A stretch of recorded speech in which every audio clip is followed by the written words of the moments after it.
యెహోవా, నీవు లేచి నీ దేశము నుండి, నీ బంధువుల యొద్ద నుండి, నీ తండ్రి ఇంట నుండి బయలుదేరి నేను నీకు చూపించు దేశమున వెళ్ళుము. దేవునికి స్తోత్రం, దేవునికి స్తోత్రం. ప్రియమైనటువంటి దేవుని బిడ్డలారా, ప్రభు అయినటువంటి యెహోవా అంటున్నటువంటి మాట, నీవు లేచి నీ బంధువుల దగ్గర నుండి, నీ తండ్రి ఇంట నుండి బయలుదేరి నేను చూపించు దేశమునకు నువ్వు వెళ్ళు. దేవునికి స్తోత్రం, దేవునికి స్తోత్రం. వెళితే ఏం చేస్తానంటున్నాడు చూడండి. నిన్ను గొప్ప జనముగా చేసి నిన్ను ఆశీర్వదించి నీ నామమును గొప్ప చేయుదును, నీవు ఆశీర్వాదముగా నుందువు. నిన్ను ఆశీర్వదించు వారిని ఆశీర్వదించుదును, నిన్ను దూషించు వారిని నేను శపించెదను. భూమి యొక్క సమస్త వంశములు నీ యందు ఆశీర్వదింపబడునని అబ్రహాంతో చెప్పగా అతడు చెప్పిన ప్రకారం అతను వెళ్ళాను. దేవునికి స్తోత్రం. అబ్రహాం ఏం చేశాడండి? లేచి దేవుడు ఏ దేశమైతే వెళ్ళమన్నాడో, ఏ ప్రాంతానికైతే వెళ్ళమన్నాడో, ఎక్కడికైతే చూపించాడో అక్కడికి వెళ్ళడానికి ఇష్టపడ్డాడు. దేవునికి స్తోత్రం, దేవునికి స్తోత్రం. అంతకుముందు ఆయన చేసింది ఏంటో తెలుసా? ఆయన గ్రామాన్ని విడిచిపెట్టాడు, ఆయన బంధువులు విడిచిపెట్టాడు, ఆయన తండ్రి ఇంటి వారిని అంతటిని విడిచిపెట్టి దేవుడు ఏ ఊరైతే చూపిస్తాడో, ఏ ప్రాంతం అయితే చూపిస్తాడో ఆ ప్రాంతానికి వెళ్ళటానికి ఇష్టపడ్డాడు. అంటే ఆయన ఆశీర్వాదము కావాలి అని అంటే తండ్రి దగ్గర ఉంటే రాదా? ఏమండి, రాదా? రాదు, ఖచ్చితంగా రాదు. ఎందుకు అని అంటే దేవుడు ఆశీర్వదించిన అబ్రహాం ఏమనుకుంటాడంటే ఇది నా తండ్రి వలన కలిగినటువంటి ఆస్తి తప్ప, దీవెన తప్ప, ఇది నాకు దేవుని వలన కలిగింది కాదు. అర్థమవుతుందండి? శోధనలు ఎందుకు వస్తాయి మన జీవితాల్లో అని అంటే దేవుని శక్తి కనపరుచుకోవడానికి. దేవునికి స్తోత్రం. ప్రియమైనటువంటి దేవుని బిడ్డలారా, శోధనలను సహించువాడు ధన్యుడు, బైబిల్ వాక్యం అంటుంది. కాబట్టి ధన్యత ఎందుకు అని అంటే దానికంటే గొప్ప మేలును మనము అనుభవించేటటువంటి సాక్ష్యం ప్రియమైనటువంటి దేవుని బిడ్డలారా మన జీవితంలో మనం కలిగి ఉంటాం. అబ్రహాం అనుకున్నాడు, ప్రభువా నాకు ఇక్కడ ఉంటే కుదరదు, నువ్వు నీ బయలుదేరి నీ తండ్రి ఇంటి నుంచి, నీ దేశం నుంచి, నీ ఊరు నుంచి మొత్తం బయలుదేరి వచ్చే అంటే మారు మాట్లాడకుండా, ఏమీ అడగకుండా ఆయన బయలుదేరి వెళ్ళడానికి ఇష్టపడ్డారు. దేవునికి స్తోత్రం. ఈరోజు దేవుని మాట మీరు అట్లా వింటున్నారా? దేవా, అబ్రహాం అనుకుని ఉండొచ్చు, నా కుల దేవతలు ఉన్నాయి కదా, ఇన్నాళ్ళు నేను పూజించినటువంటి దేవుళ్ళు ఉన్నారు కదా, ఇన్నాళ్ళు మా ఊర్లో పెట్టినటువంటి దేవతలను ఉన్నాయి కదా, నువ్వేంటి కొత్తగా వచ్చావు ప్రభువా అనేటటువంటి డౌట్ ఆయనలో లేనే లేదు. దేవునికి స్తోత్రం. దాదాపు ఆయన ఆస్తి పెద్ద గొప్ప ఆస్తి. అంత ఆస్తిని పట్టుకొని 6 కిలోమీటర్ల వరకు ఉండేదటండి. 6 నుంచి 10 కిలోమీటర్ల వరకు ఒంటెలు కావచ్చు, గుర్రాలు కావచ్చు, రథాలు కావచ్చు, లేకపోతే గొర్రెలు కావచ్చు, ఎడ్లు కావచ్చు, ఇవన్నీ కూడా గొప్ప ఆస్తి కలిగినటువంటి ఆయన దేవుణ్ణి వెంబడించడానికి ఇష్టపడ్డాడు. దేవునికి స్తోత్రం. అంటే ఆశీర్వాదానికి మూల కారణం దేవుని మాట వినటం. దేవునికి స్తోత్రం, దేవునికి స్తోత్రం. ఈరోజు దేవుని మాట మీరు వింటున్నారా? దేవునికి మీరు లోబడుతున్నారా? దేవుని యందు భయభక్తులు కలిగి మీరు ఉంటున్నారా? శోధన మన జీవితాల్లో వచ్చినా ప్రభువారు ఎదురు చూస్తూ ఉంటారట. నా కొరకు ఒక్క ప్రార్థన చేయమ్మా, నేను నీకు సహాయం చేస్తా, నా మీద ఆధారపడు, లేకపోతే నీకుండేటటువంటి ప్రయాసంతా నా మీద వేయి, లేకపోతే నీకుండేటటువంటి ఇబ్బందులన్నీ నాకు చెప్పు, నేను తీర్చడానికి సంసిద్ధుడిని. దేవునికి స్తోత్రం. ప్రియమైనటువంటి దేవుని బిడ్డలారా, ఇలాంటి గొప్ప దేవుడు ఈరోజు మీ జీవితాల్లో, మన జీవితాల్లో కలిగి ఉన్నారు. ప్రియమైనటువంటి దేవుని బిడ్డలారా, ఇంకో మాటను చూద్దాం. చూడండి ఒకసారి, అదే 12:8 వచనం. అక్కడి నుండి అతడు బయలుదేరి బేతేలునకు తూర్పున కొండకు చేరి పడమటనున్న బేతేలును తూర్పునున్న హాయినికి మధ్య గుడారము వేసి అక్కడ యెహోవాకు బలిపీఠం కట్టి యెహోవా నామమున ప్రార్థన చేసెను. దేవునికి స్తోత్రం. అబ్రహాము, నేను చెప్పినటువంటి దేశానికి వచ్చేవా? ప్రభువా, ఇదే ఈ ప్రాంతానికే కదా, ఇదిగో కనబడేటటువంటి దేశం అంతా నీకు ఇవ్వబోతున్నాను. దేవునికి స్తోత్రం. అంటే అబ్రహాం ఏం చేశాడో తెలుసా అండి? అక్కడ ఒక బలిపీఠం కట్టి ఆయన ఏం చేశాడు? ప్రార్థన చేశాడు. ప్రభువా, ఇంత గొప్ప దేశం, ఇంత అందమైనటువంటి దేశం, ఇది నా స్వాస్యంగా నువ్వు నాకు ఇస్తున్నందుకు వందనాలు. దేవునికి స్తోత్రం. క్రైస్తవ జీవితంలో మొదటిగా దేవుని మీద ఆధారపడటం నేర్చుకోవాలి, కృతజ్ఞత కలిగి ఉండటం నేర్చుకోవాలి. దేవునికి స్తోత్రం.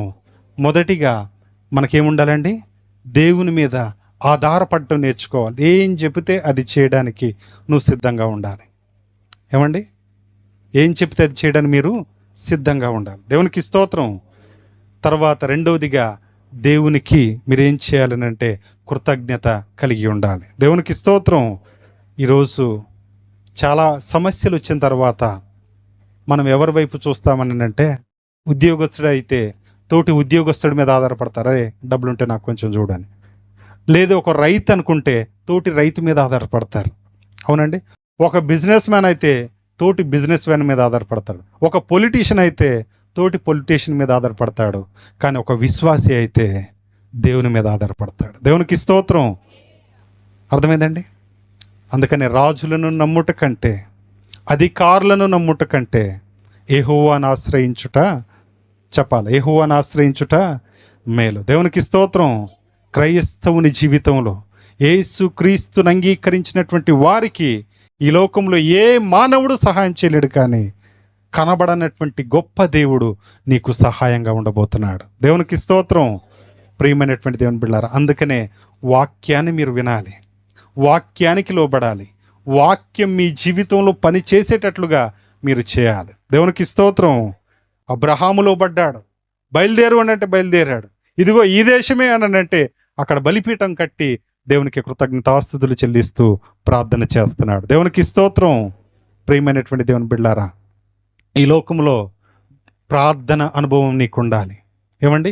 ప్రార్థన జీవితం నీకు ఉండాలి. ఏ కష్టమైన, ఏ నష్టమైన, ఏ ఇబ్బందులైన, సమస్యలైన, ఏ శోధనలైనా దేవునికి చిన్నవే, మనకి పెద్దవి. దేవునికి ఎలాంటివి అండి? చెప్పాలి, ఎలాంటివి అండి? చిన్నవి. దేవునికి స్తోత్రం. ప్రియమైనటువంటి దేవుని బిడ్డలారా, నిజంగా వారికి వచ్చినటువంటి ఆలోచన, సాక్ష్యం చెప్తూ, అవును నేను ఇంతగా ఆధారపడుతున్నాను, దేవుని మీద ఎందుకు ఆధారపడట్లేదు అనేటటువంటి ప్రశ్న వచ్చినప్పుడు వారెంబటే మోకరించి ఏం చేశారు?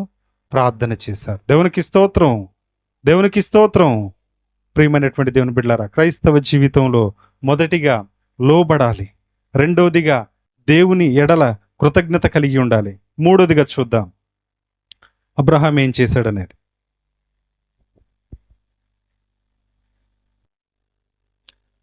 18:3 కాడ నుంచి చదువుదాం.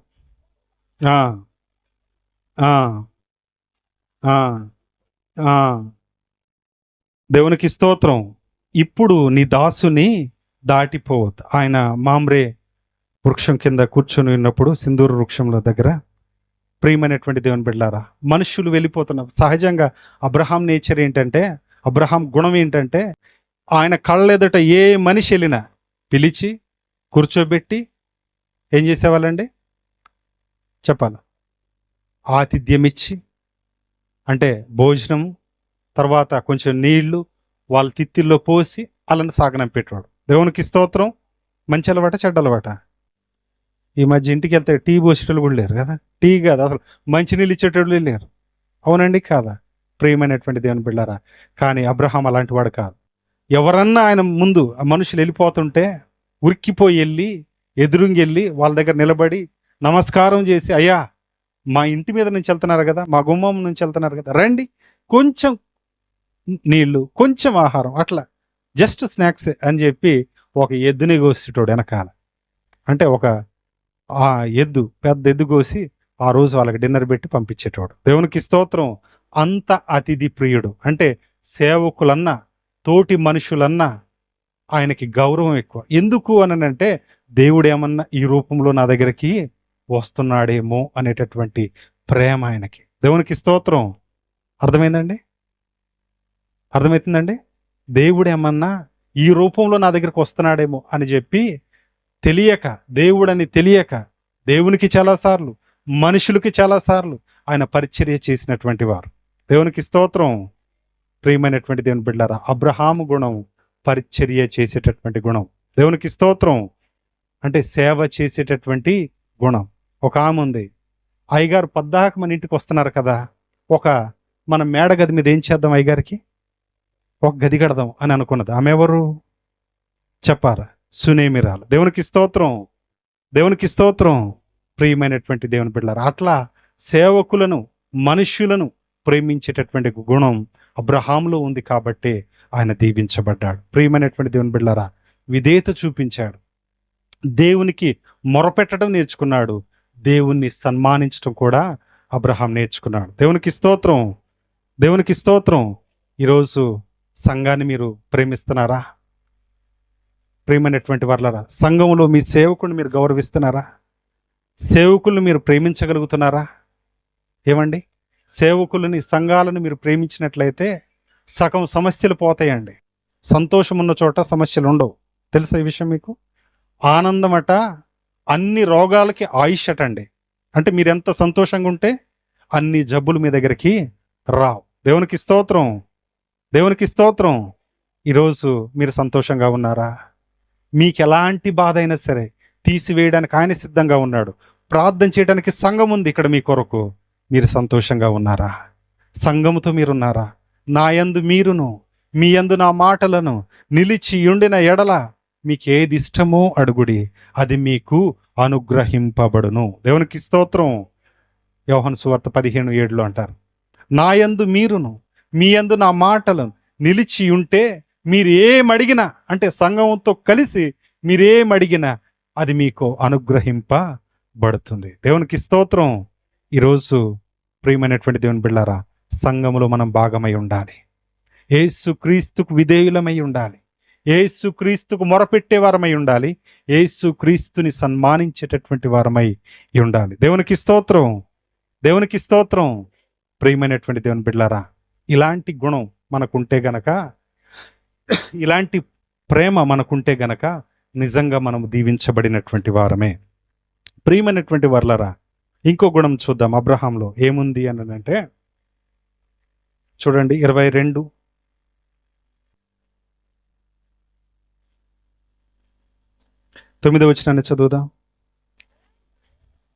అలాగు వారిద్దరు కూడి వెళ్ళి దేవుడు అతనితో చెప్పిన చోటికి వచ్చినప్పుడు అబ్రహాము అక్కడ బలిపీఠమును కట్టి కట్టెలు చక్కగా పేర్చి తన కుమారుడగు ఇస్సాకును బంధించి ఆ బలిపీఠము పైనున్న కట్టెల మీద ఉంచెను.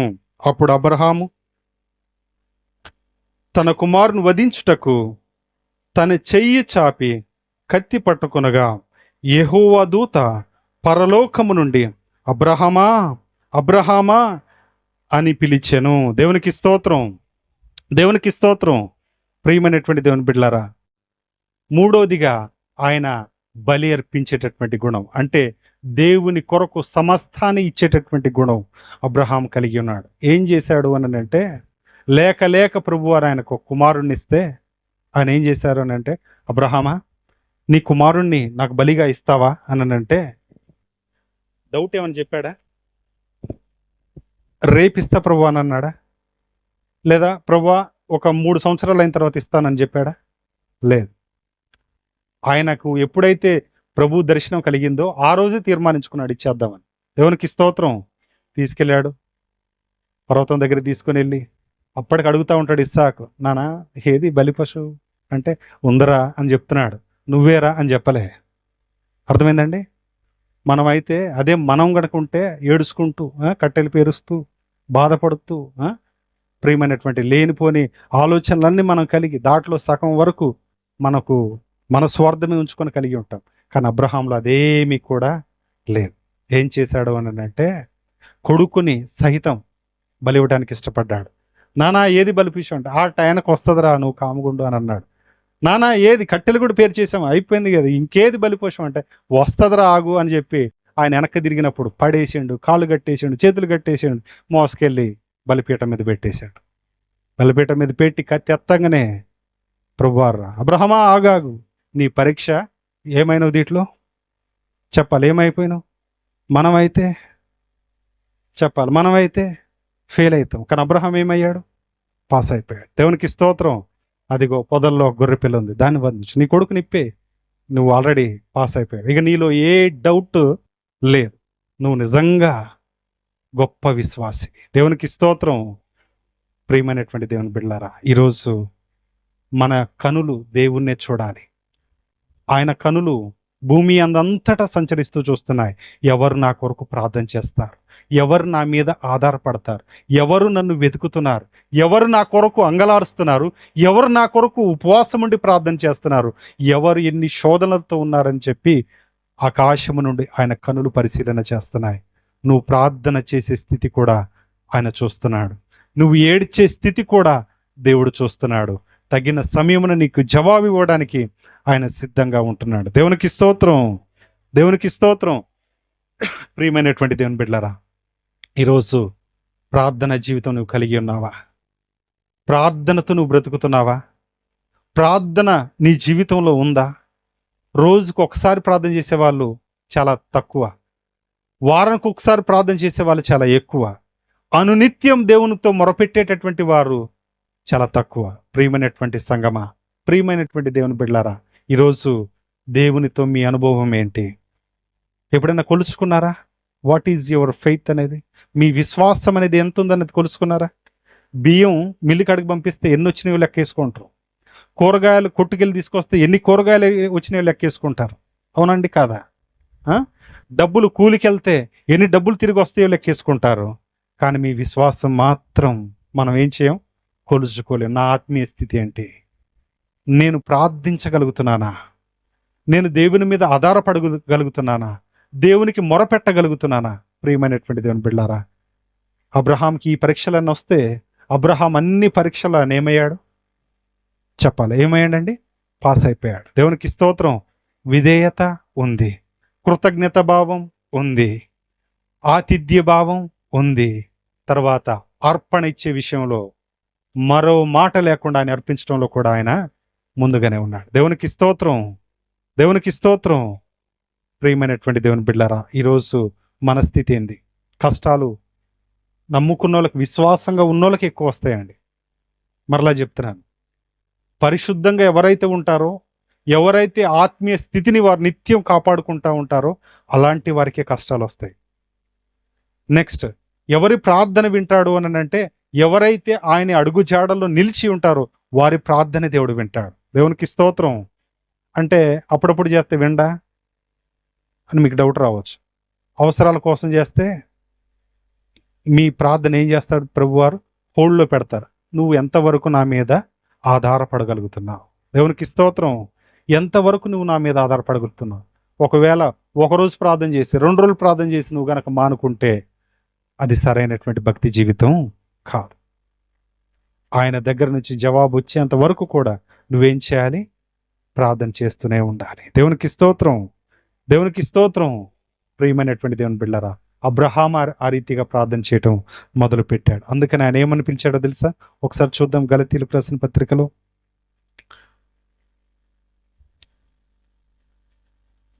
గలతీయులకు రాసిన పత్రిక 3వ అధ్యాయము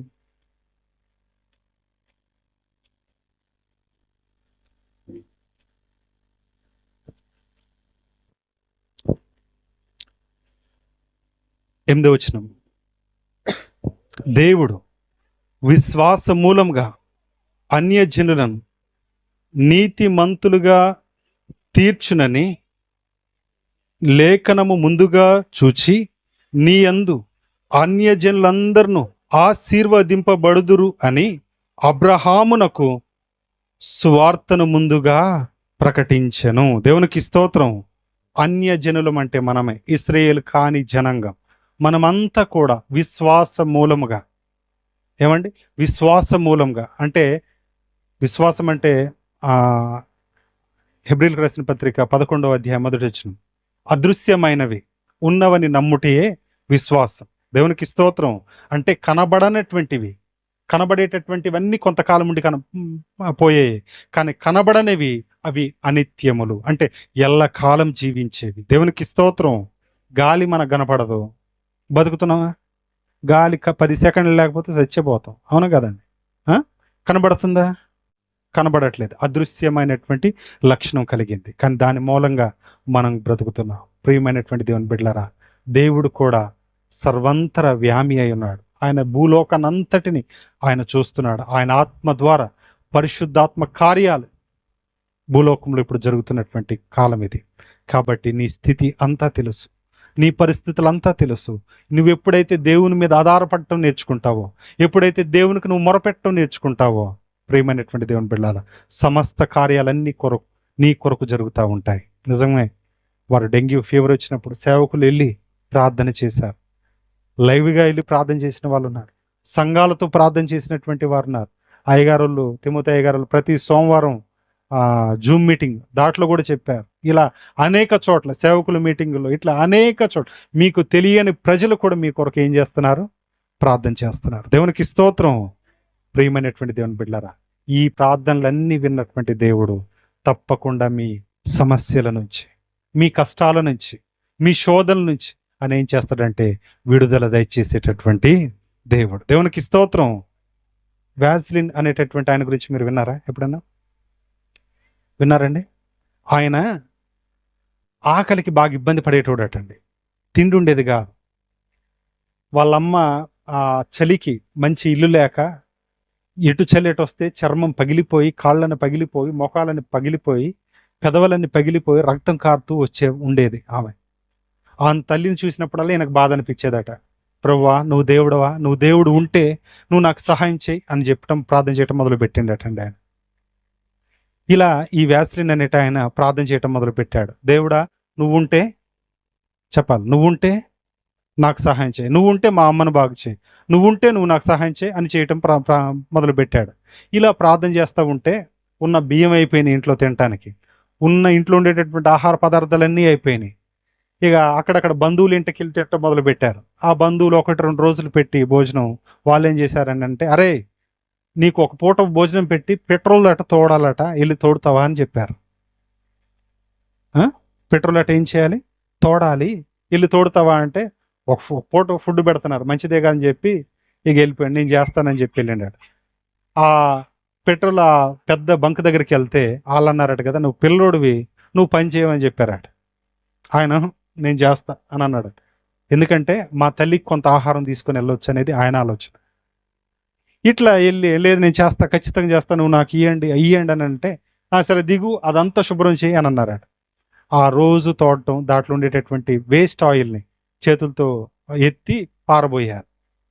ఇది ఆయన పని. రోజు చేసేది, కొంత అన్నం అమ్మ కోసం ఉంచేది, కొంత తినేది.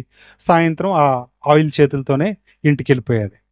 ఆ ఆయిల్ చేతులతో ఇంటికి వెళ్ళిపోయిన తర్వాత వాళ్ళమ్మ అడిగేదట, బాబు అరే కొంచెం కాళ్ళు నొక్కురా, ఈ పెదాలన్నీ నొక్కురా, ఒళ్ళంతా పగిలిపోతుంది చలికి అని అంటే, ఆ ఆయిల్ చేతులతోనే రాయటం మొదలు పెట్టాడు, తోమటం. ఆయన తోముతూ కూడా ఏమని ప్రార్థన చేసేటోడంటే, దేవుడా నువ్వు ఉంటే నాకు సహాయం చేయి, మా అమ్మను బాగు చేయి. ఈ 2 మాటలే. ఆయనకు ప్రార్థన రాదు, కానీ నమ్మకం ఎక్కువ. కాబట్టి ఈ 2 మాటలే, ఆయన ప్రార్థన కూడా లేదు. కళ్ళు తెరిసే, దేవుడా నువ్వు ఉంటే సహాయం చేయి, మా అమ్మను బాగు చేయి. ఇలా రోజు ప్రార్థన చేయటం, రోజు ఆ ఆయిల్ దగ్గరికి వెళ్ళటం, పని చేయటం, ఆయిల్ దగ్గర నుంచి వచ్చి వాళ్ళమ్మకి సేవ చేయటం మొదలుపెట్టాడు. ఒక వారం 10 రోజుల తర్వాత ఆ గాయాలన్నీ మానిపోయినాయి. దేవునికి స్తోత్రం. అరే ఇట్లా మాని ఏంటి? వాళ్ళమ్మ అదేంది, ఏముందిరా నీ చేతుల్లో, ఏం మ్యాజిక్ ఉందిరా అంటే, ఏం లేదమ్మా, నేను ఆయిల్లో పని చేస్తున్నా, ఆ జిడ్డే వచ్చి నీకు రాస్తున్నానని అంటే, అసలు ఏంటో దాన్ని పరిశోధన చేయంటే, అప్పుడు ఆయన పరిశోధన చేయటం మొదలు పెట్టాడు. ఈ ఆయిల్ ఏంటి, ఈ జిడ్డు ఏంటిది అని చెప్పి, మళ్ళా ఊర్లోకి 2-3 ఇట్లనే పగిలి ఉంటే వాళ్ళకు కూడా రాసిండు, వాళ్ళు కూడా బాగా అయిపోయారు.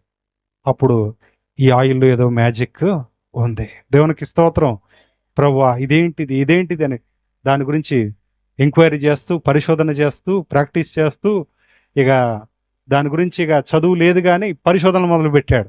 వీళ్ళ దగ్గరికి వెళ్ళి ఇదిగో ఈ ఆయిల్లో స్వస్థత ఉంది, ఈ ఆయిల్లో చర్మం పగిలిన వాళ్ళకి అందరికి రాస్తే బాగా అయిపోతున్నారు అని చెప్పడం మొదలు పెట్టారు. ఊరుకోవాయా అని అన్నారు కొంతమంది. అయినా కూడా ఆయన విడిచిపెట్టలే.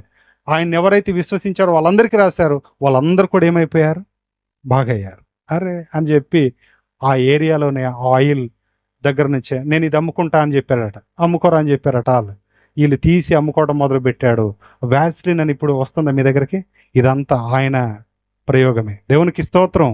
అంటే ఒక లేమి దాంట్లో నుంచి దేవుడు ఏం చేశాడనంటే ఉన్నతమైనటువంటి సమృద్ధిని ఆయన సృష్టించాడు. దేవునికి స్తోత్రం, దేవునికి స్తోత్రం. ఈరోజు దేవునికి డబ్బున్న వాళ్ళు అవసరం లేదు, అధికారం ఉన్న వాళ్ళు అవసరం లేదు, లేకపోతే ఇంకెవరో ఉన్న గొప్ప గొప్ప వాళ్ళకి అవసరం లేదు. ఎవరు కావాలో తెలుసా? ఆయన మీద ఆధారపడేటటువంటి వారే ఆయనకు కావాలి. దేవునికి స్తోత్రం. ఈరోజు నువ్వు ప్రార్థన చేస్తే ఎక్కడ మోకరించి ఆయన ప్రార్థన చేస్తే ఆయన మీకు ప్రత్యుత్తరం ఇచ్చేటటువంటి గొప్ప దేవుడు. దేవునికి స్తోత్రం. దేవుడు అబ్రహామును చూచాడు. అరే, ఈయనేదో కొంచెం మంచిగా ఉన్నట్టున్నాడే అని చెప్పి, నువ్వు నన్ను వెంబడించు బాబు, నీ సంతానాన్ని గొప్పగా నేను ఆశీర్వదిస్తానంటే మారు మాట్లాడకుండా వెంబడించాడు. బాబు, ఈ కనబడే దేశం అంతా నీదేరా నాయనానంటే అక్కడ బలిపీఠం కట్టి ప్రార్థన చేశాడు. నాయన, ఇదిగో మీరు ఎవరు వెళ్తున్నా నేను మీకు ఆతిథ్యం ఇస్తాను పిలిచి, ప్రభువారు వచ్చిన పిలిచి ఇస్తే, ఇదిగో నువ్వు నాకు ఇంత ఆతిథ్యం ఇచ్చావు కాబట్టి నేను మరలా ఏటికి రాబోతున్నాను, నీకు ఒక బిడ్డను నేను అనుగ్రహిస్తానని చెప్పాడు. దేవునికి స్తోత్రం. ఆయన వాగ్దానం ఇచ్చినట్టుగానే మరి బిడ్డనిచ్చాడు. దేవునికి స్తోత్రం. అదే బిడ్డను కోరుకున్నాడు. అదే బిడ్డను బలివ్వడానికి కూడా అబ్రహాం ఏం చేశాడు? ఇష్టపడ్డాడు. కాబట్టి ఈరోజు మన స్థితి అంతా దేవునికి తెలుసు. కాబట్టి ఇచ్చే హృదయం మనకు ఉండాలి, ప్రార్థించే హృదయం మనకు ఉండాలి, దేవుని మీద ఆధారపడేటటువంటి హృదయం మనకు కావాలి. దేవునికి స్తోత్రం, దేవునికి స్తోత్రం. ప్రియమైనటువంటి దేవుని బిడ్డలారా, అన్య జనులలో విశ్వాసం, అందుకనే ఆయన విశ్వాసులకు తండ్రి. అబ్రహాం ఎవరండి? మనందరికీ తండ్రి. దేవునికి స్తోత్రం. కాబట్టి మనం భయపడాల్సినటువంటి పని లేదు. ఆయనకు సహాయం చేసినటువంటి దేవుడు, అబ్రహాముకు సహాయం చేసినటువంటి దేవుడు ఈరోజు నీకు సహాయం చేయడానికి సిద్ధంగా ఉన్నాడు. మోకరించి ప్రార్థన చేస్తారా? ప్రభువా, నువ్వు నాకు సహాయం చేయని అడుగుతారా? అయ్యా దేవా, నాకున్న కష్టాలు ఇన్ని ప్రభువా అని చెప్పి మీరు చెప్పగలిగితే దేవుడు నీకు సమీపస్తుడై ఉన్నాడు. దేవునికి స్తోత్రం. ప్రియమైనటువంటి దేవుని బిడ్డలారా, కష్టం కలిగినప్పుడు మనం బంధువులకి లేకపోతే ఇతరులకు వేరే వాళ్ళకి చెప్తా ఉంటాం, కానీ సర్వ సృష్టికర్త అయినటువంటి దేవునికి మాత్రం మనం చెప్పం. కానీ ఆయన నమ్మదగిన వాడును, నీతిమంతుడును. ఆయన మన కష్ట సుఖాలన్నీ ఎరిగినవాడు. మన లేమి స్థితి ఆయనకు తెలుసు, కలిమి స్థితి ఆయనకు తెలుసు, వేదన స్థితి ఆయనకు తెలుసు, బలహీనమైనటువంటి స్థితి ఆయనకు తెలుసు. కాబట్టి ఆయన గాయపడినటువంటి కరముల చేత మనల్ని కాపాడేటటువంటి గొప్ప దేవుడు. దేవునికి స్తోత్రం. కాబట్టి ఈరోజు నీ ప్రార్థన ఏంటిది? ఎంతవరకు నువ్వు దేవుని మీద ఆధారపడగలుగుతున్నావు? దయచేసి ఒకసారి మీరు పరీక్ష చేసుకోవాలి. ఇలాంటి వాక్యాలు ఎన్నో విన్నాం అని మీరు అనుకోవచ్చు, ఎన్నో కూడికలు మేము వెళ్ళామని మీరు అనుకోవచ్చు, కానీ వాక్యం ఎప్పుడు మీ జీవితంలో పని చేస్తే గనక తప్పకుండా ఆ మార్పును మీరు అనుభవించగలుగుతారు. దేవునికి స్తోత్రం. ఇంకో మాటను చూసి మనం ముగించుకుందాం. దయచేసి ఒక మాట చూడండి.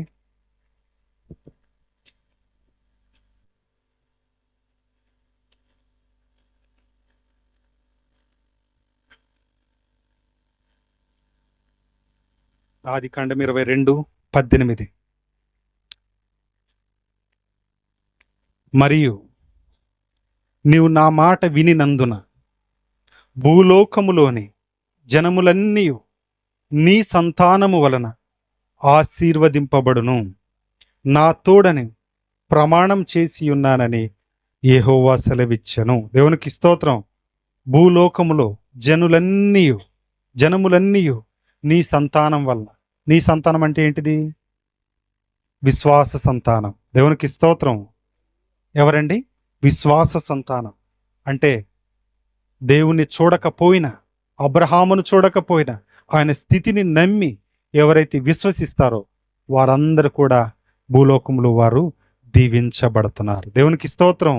ఆశీర్వదించబడుతున్నారు. అందులో ఈ కుటుంబము ఉంది, నీవు ఉన్నావు, నేను ఉన్నా, ఈ శబ్దయంత్రం ద్వారా వింటున్న వారందరూ కూడా ఉన్నారు. ఎవరైతే మోకరించి ప్రార్థన చేస్తారో వారందరూ కూడా ఈ ఆశీర్వాదానికి అర్హులే. కాబట్టి నా తోడని ప్రమాణం చేసి ఉన్నానని యెహోవా సెలవిచ్చెను.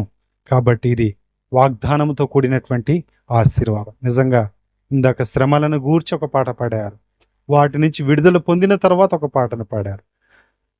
ఈరోజు ఆనాడు ఇశ్రాయేల్ జనాంగం కూడా అంతే. వారు ఫరో సైన్యం తరపున ఒక పాట పాడారు. వాటన్నిటిని జయం పొందిన తర్వాత కూడా మరో పాట పాడారు. ఈరోజు ప్రతి స్థితి దేవుడు చూస్తున్నాడు. ప్రతి స్థితిలో నువ్వేం చేయాలని అంటే దేవునికి కృతజ్ఞతాస్తుతులు చెల్లించగలగాలి. దేవునికి స్తోత్రం.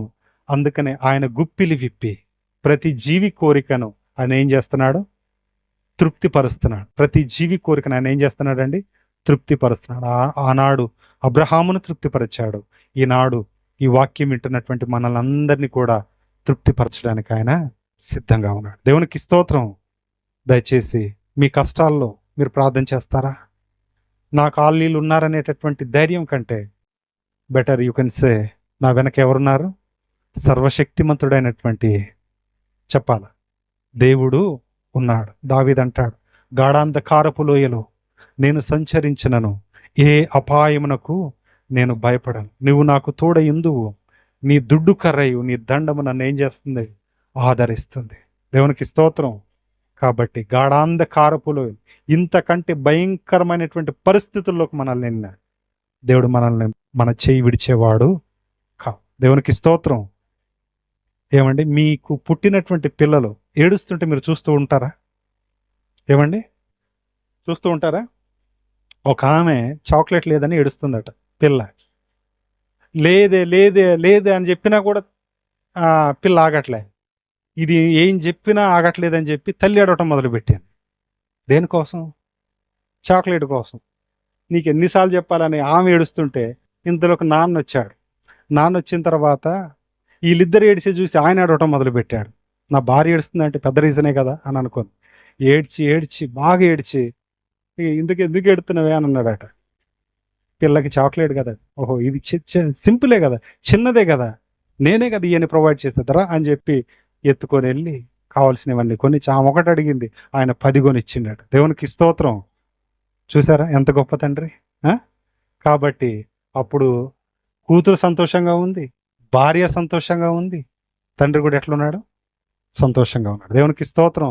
ఈరోజు నీ ఏడుపుని ఆయన సంతోషించేటటువంటి దేవుడు కాదు. కాబట్టి నువ్వు ఎప్పుడైతే మోకరిస్తావో సమస్త కార్యాలన్నీ కూడా నీ కొరకు జరుగుతాయి. దేవునికి స్తోత్రం. కాబట్టి మన కన్నీరును తొడవడానికి వచ్చారు. ప్రతి బాష్ప బిందువు ఆయన తుడిచివేయడానికి ప్రభువారు నీ కొరకు వచ్చాడు. కాబట్టి నువ్వంటే చాలా ఇష్టం. నీ కొరకే ఆయన ప్రాణం పెట్టాడు, నీ కొరకే ఆయన తిరిగి లేచాడు. ఈ ఆశీర్వాదాలు ఈ భూలోకంలో ఈ సమస్త సృష్టి అంతా నీ కొరకే, మన కొరకే, మనందరి కొరకే. ఈ విషయం మీరు గుర్తుంచుకొని ఎల్లప్పుడూ దేవుని మీద ఆధారపడాలని కోరుకుంటూ నేను ఈ మాటలను ముగిస్తున్నాను. దేవుడి మాటలు దీవించుగాక. చిన్న ప్రార్థన చేద్దాం. తలలు వంచండి, కళ్ళు మూసుకో.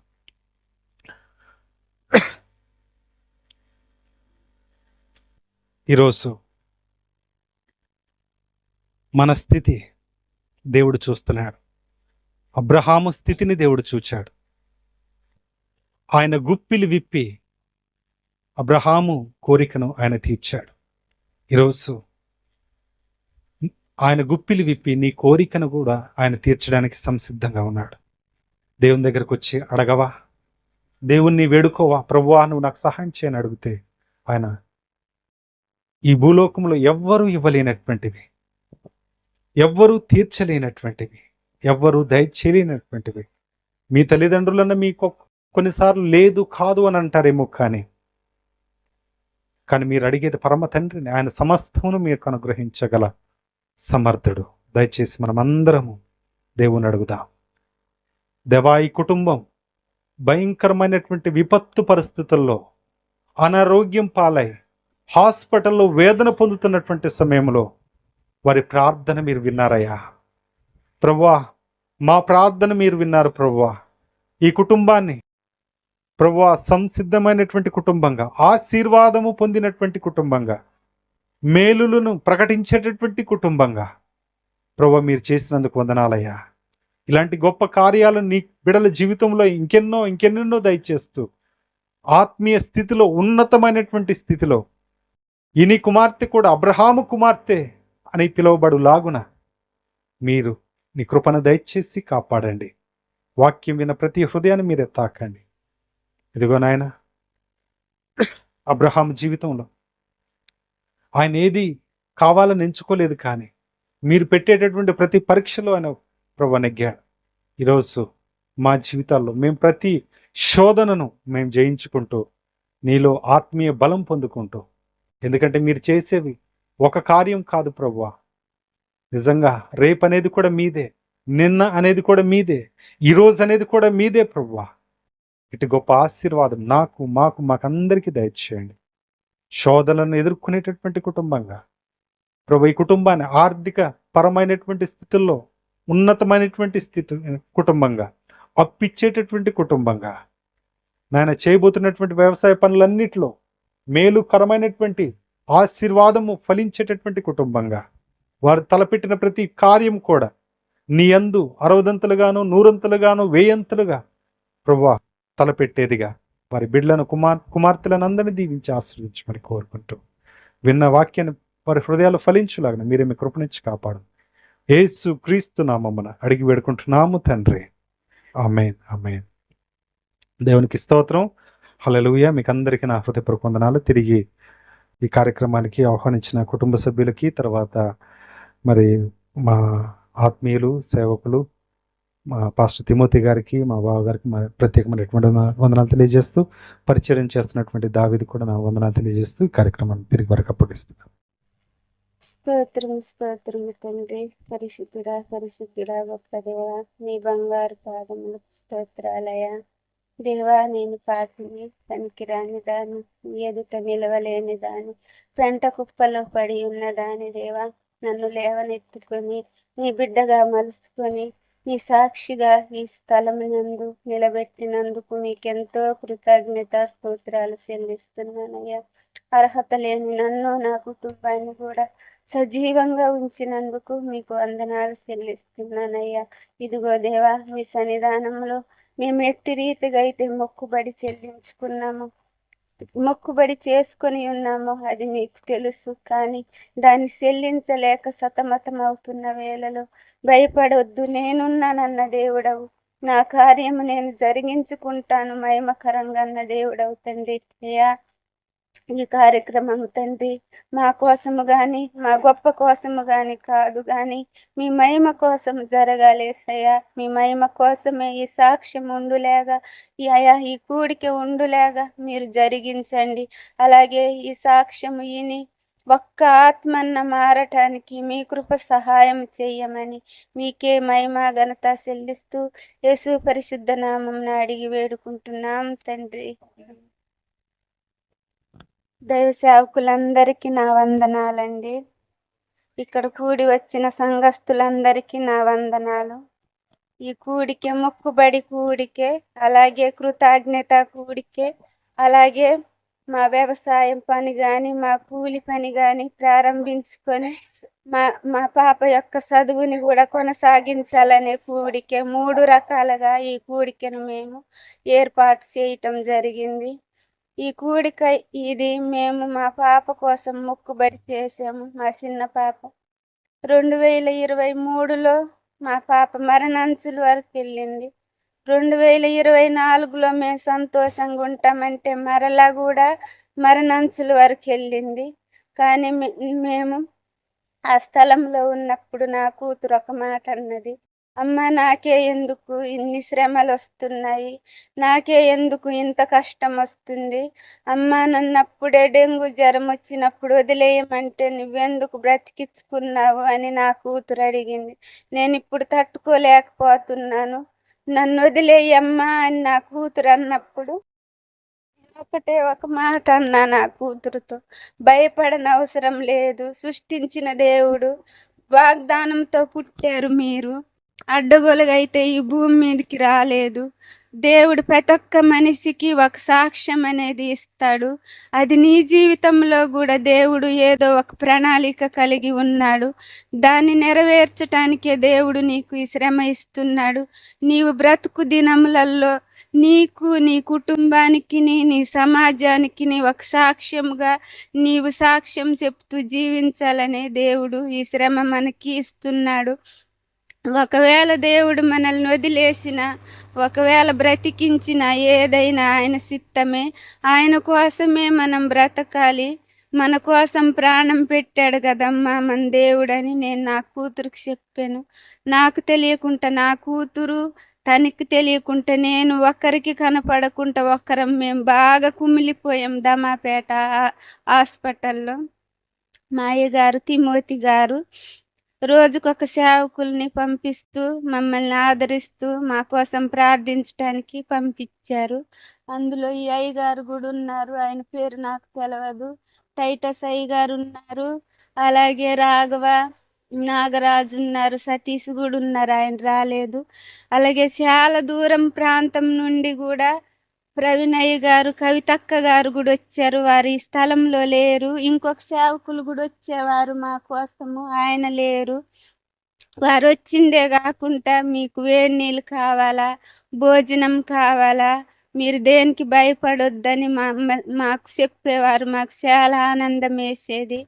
అలాగే మా కోసం ప్రార్థించి మా కోసము ఓదార్పు మాటలు చెప్పేవారు. మాకు చాలా సంతోషం వేసేది. అసలు ఖాళీ ఉండేది కాదు. మాకు ఇచ్చిన రూము ఎవరో ఒకరు వచ్చేవారు. మా 2 సంఘస్థులు కూడా వస్తూనే ఉండేవారు. వారు ఉట్టి చేతులతో రాకుండా ఆర్థిక సహాయం కూడా మాకు చేశారు. అలాగే 2 నెలలే నేను జగ్గారం సెక్రటరీ గారితో కలిసి పనిచేసే ఒక ఉప సర్పంచ్గా పంచాయతీ ఆఫీసులో. కానీ ఆయన కూడా వచ్చి ఆర్థిక సహాయం కూడా చేశారు. ఆయన ఎక్కడున్నా ఆయన కుటుంబము వారు చల్లగుండాలని మీరందరూ ప్రార్థన చేయండి. మా కోసం మీరందరూ ప్రార్థన చేయడం వల్లే మేము సంతోషంగా ఈ రోజున ఇక్కడ ఉన్నాము. మేము మా పాప సజీవంగా ఇంటికొస్తే మేము 10 మంది సేవకుల్ని పిలిచి సన్మానించుకోవాలని మేము మొక్కుబడి చేసాము. ఆ మొక్కుబడిని నెరవేర్చటానికి మా దగ్గర డబ్బులు లేవు. చాలా ఆందోళన పడ్డాం. మేము చాలా దుఃఖపడ్డాము. మొక్కుబడి చేసింది నీవు చెయ్యలేకపోతే నువ్వు చెయ్యొద్దని దేవుడే మాట్లాడాడు. మనమైతే మొక్కుబడి చేసాం కానీ దాన్ని చెల్లించలేకపోతున్నామని మేము ఒక్కొక్కసారి కలిసి మాట్లాడేవాళ్ళం. అయితే దేవుడు మాకు అలాగ మాట్లాడుతూ ఉన్నాము. మార్చి నెలలో మాకు చాలా ఆర్థికమైన పరిస్థితి ఎదురైంది. ఎంత ఆర్థికమంటే చాలా ఆర్థికమైన పరిస్థితి. ఆర్థికమైన పరిస్థితిలో నేను ఎటు వెళ్ళాలో నాకు అస్సలు అర్థం కాలేదు. ఇంట్లో తినటానికి తిండి ఉంది కానీ మా పాప మ్యారేజ్ అయింది. మ్యారేజ్ అయిన వెంటనే మళ్ళీ దీనికి డెంగ్యూ వచ్చి ఖమ్మం వెళ్ళాము. అక్కడ 1,20,000 దాకా అయింది. మళ్ళీ వెంటనే మళ్ళీ ఆపరేషన్ అయ్యింది. మళ్ళీ ఆమె కాలేజీ ఫీజు, కాలేజీ ఖర్చులు, మేనేజ్మెంట్ సీటు చాలా వరకు మేము అప్పులు చేసి చాలా నలిగి సతమతం అయిపోతున్నాం. మాకు భూమి ఉందిలే కానీ ఆ భూమి కూడా దుష్టుల చేతిలో పెట్టాం మేము. వాళ్ళ టయానికి మాకు డబ్బులు ఇవ్వరు. 15 సంవత్సరాల వరకు వాళ్ళకి రాసాం మేము. టయానికి వాళ్ళు అస్సలు మాకు డబ్బులు ఇవ్వరు. ఏం చెయ్యాలని నేను ఆందోళన పడుతూ మా పాప పేరు మీద నేను లోన్ పెట్టుకున్నా. లోన్ పెట్టుకుంటే ఆ లోన్ అస్సలు అవ్వలేదు. అలాగే మళ్ళీ టైటస్ అయ్య గారిని వెళ్ళి నేను కలిశాను. అప్పుడప్పుడు నేను టైటస్ అయ్య గారి దగ్గర డబ్బులు తీసుకుంటూ ఉంటానన్నమాట. నాకు సహాయం చేస్తూ ఉంటారు. నేను అయ్యగారు అని పిలవను, మరిది కాబట్టి సినా అని పిలుస్తా. నాకు 20,000 ఉంటే ఎక్కడ నిప్పిచ్చు, నేను చాలా కష్టంలో ఉన్నానని అడిగినప్పుడు, వదిన ఇక్కడక్కడ అప్పు కాదు కానీ నీ పాన్ కార్డు తీసుకురా, నీ పాన్ కార్డు తీసుకొస్తే నేను అందులో లోన్ తీసుకొని ఇస్తే నెలకి ఎంతో కొంత నీవు కట్టుకుందువు కానీ అని ఆయన నన్ను చెప్పారు. నా పాన్ కార్డు తీసుకెళ్తే ఎన్నో బ్యాంకుల్లో ట్రై చేశారు కానీ లోన్ అవ్వలేదు. నాకు అటు మా పాప లోన్ అవ్వలేదు. నాకు అప్పుడు 40,000 దాకా నాకు అవసరం, డబ్బు కట్టాలి. ఏం చెయ్యాలి అని నేను ఇటు అటు ఉరుకుతున్నా కానీ ఎందుకు దేవుణ్ణి అడగకూడదు, ఆయన దగ్గర ఎందుకు నేను మోకరించకూడదు? మరణ పడక నుండి నా బిడ్డను లేపాడు. ఎంతో ఆర్థికమైన పరిస్థితిలో కూడా మాకు అన్నం అయితే సమృద్ధిగానే, వస్త్రాలు సమృద్ధిగానే ఉన్నాయి. మా ఇంట్లోకి ఎవరన్నా వస్తే ఒక ముద్ద భోజనం పెట్టే స్థాయి కూడా మాకుంది. ఈ ఆర్థిక పరిస్థితి కోసం నేను ఎందుకు మోకరించి దేవుణ్ణి అడగకూడదు, నేను మనుషుల మీద ఎందుకు ఆధారం చేసుకోవాలని నేను మోకరించి ప్రార్థన చేశానండి. మోకరించి ప్రార్థన చేస్తే ఒక మనిషి వచ్చి నాకు 40,000 రూపాయలు ఇచ్చారండి. ఆ మనిషి పేరు చెప్పొద్దు. నేను మీకు ఆర్థికంగా మీ పాప హాస్పిటల్లో ఉన్నప్పుడు చెయ్యాలనుకున్నాను, అప్పుడు కుదరలేదు. మీ చిన్న పాప మళ్ళీ ఆపరేషన్ అయినప్పుడు చెయ్యాలనుకున్నాను, అప్పుడు కుదరలేదు. మీరు నాతో కలిసి పని చేశారు, మీకే సహాయం చెయ్యలేదు. మీరు ఇప్పుడు కూలి పనికి వెళ్తున్నారు, అందుకోసమే ఏదో ఇబ్బందిలో ఉన్నారని నేను మీకు ఇస్తున్నాను. నా పేరు మీరు చెప్పకండి. మీరు నాతో కలిసి పని చేసి ఒక్క రూపాయి కూడా నా దగ్గర తీసుకోలేదు, నన్ను అవమానపరచలేదని ఆయన మాట్లాడి 40,000 ఇచ్చారండి. నేను అనుకున్నా కదా మీకు ఎంతో కొంత సాయం చేస్తానంటే 5,000 చేస్తాడేమో, 2,000 చేస్తాడేమో, 1,000 చేస్తాడేమో అనుకున్నా. ఒక మనిషి వచ్చి ఎంత చేస్తాడండి? 1,000 రూపాయలు, 500, 2,000 చేస్తాడు. కానీ దేవుడు మాట్లాడితే మాత్రం మన అవసరానికి తగ్గట్టు దేవుడు ఆ మనిషి ఎంతటి వాడైనా చేస్తాడండి. మా జీవితంలో అంత గొప్ప మేలు జరిగిందండి ఏప్రిల్ నెలలో. అసలు అది నేను వర్ణించలేను. అసలు దేవుడు మా పట్ల చేసిన కార్యాలు ఒకటా రెండా? మేము ఎన్నిసార్లు ఆర్థిక పరిస్థితిలోకి వెళ్ళినా పైకి లేపుతూనే ఉంటాడు. మేము ఎన్నిసార్లు మరణ పడకలోకి వెళ్ళినా దేవుడు లేవనెత్తుతూనే ఉంటాడు. కొంతమంది నన్ను చూసి అమ్మాయి పనికి వెళ్ళదు, అన్ని అప్పులు కడుతుంది, ఏం చేస్తుందని కొంతమంది నా గురించి అసహాయంగా మాట్లాడి ఉండొచ్చు. ఆత్మీయ తండ్రి గారు యోహాను గారు ఉన్నప్పుడు నాకు కొన్ని కంఠస్థ వాక్యాలు నేర్పించారు. కీర్తనాల గ్రంథంలో, సామెతల్లో నా కష్టం వచ్చినప్పుడు వాటిని నేను జ్ఞాపకం చేసుకొని వాటిని నెమరు వేసుకుంటూ వాటిని ఆధారం చేసుకొని నేను జీవిస్తూ ఉంటాను. నాకు చదువు రాదు, అవి ఎప్పుడో చెప్పిన వాక్యాలలో నాకు ఒక మాట మాత్రం గుర్తుందండి. కీర్తనాల గ్రంథము 15వ అధ్యాయంలో 4వ వచనం, నీచుడు అతని దృష్టికి అసహాయుడు, యెహోవా యందు భయభక్తులు గల వారిని ఆయన సన్మానించునని మాట ఉందండి. అది గుర్తుకొచ్చేసరికి నా గురించి ఎవరైనా తప్పుగా మాట్లాడి ఉంటే దేవుని దృష్టికి అసహాయులు, నేను మాత్రము దేవుని యందు భయభక్తులు గల వారిని సన్మానించి ఆయన మొక్కుబడి చెల్లించాలని ఈ కూడికను ఏర్పాటు చేయటం జరిగిందండి. ఇది ఎప్పుడైతే మా ఇంటికాడండి, అసలు దేవుడు ఈరోజు కూడా చాలా అద్భుతం చేశాడండి. ఎప్పుడు గృహ కూడిక పెట్టిన పెద్ద వర్షము, ఉరుములు, మబ్బులు, ఆ కూడిక జరగకుండా ఇబ్బంది జరుగుతూ ఉంటుంది. కానీ ఈసారి మాత్రము దేవుడు మంచి వాతావరణం అనుకూలించాడండి. అసలు మళ్ళీ వాతావరణం అనుకూలించడమే కాకుండా ఈ కూడిక జరగటానికి వచ్చిన ఆర్థిక పరిస్థితిని కూడా ఆయన సరిచేసి ముందుకు నడిపించాడండి. గొప్ప దేవుడు. ఎంత గొప్ప దేవుడు అంటే మాకే మా కుటుంబంలో చిన్న చిన్న అల్లర్లు జరిగినా కూడా దేవుడు వాటన్నిటిని సరిచేసి మళ్ళీ మమ్మల్ని ఏకం చేసి ఈ కూడికను జరిగించిన విధానానికి నేను దేవునికి ఎంత కృతజ్ఞత స్తోత్రాలు చెల్లించినా అవి చాలవండి. నా బ్రతుకు దినంలో అయితే, నా బ్రతుకైతే అసలు దేనికి పనికిరాని నన్ను లేవనెత్తుకొని దేవుడు నన్ను మీ ముందు నుంచాడంటే అది దేవుని గొప్పతనం. నా కోసం, నా కుటుంబం కోసం సిలువలో ప్రాణం పెట్టిన ఆ యేసయ్యకు నిండు వందనాలు చెల్లిస్తూ మా కోసం ప్రార్థన చేసిన మీ అందరికీ, మా కోసం ఆర్థిక సాయం చేసిన కుటుంబాలు, వారి బిడ్డలు దేవుని దయలో చల్లగుండాలని ఆశిస్తూ ఈ చిన్న సాక్ష్యం దేవుడు దీవించునుగాక.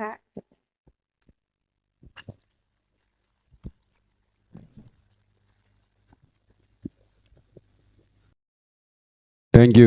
సాక్ష్యం ఇచ్చినటువంటి కుటుంబ సభ్యులకు నా హృదయపూర్వక వందనాలు తెలియచేస్తున్నాను. మనందరికీ కూడా తెలుసు, చిన్న పాప 24 గంటల నొప్పితో బాధపడుతున్నప్పుడు ఆపరేషన్ చేయబడి ఉన్నది. దానికి అందరు సేవకులు చాలామంది కూడా స్థలానికి వెళ్ళడం జరిగింది. దాంట్లో 2-3 మాత్రం ఈ స్థలంలో కనబడుతూ ఉన్నారు.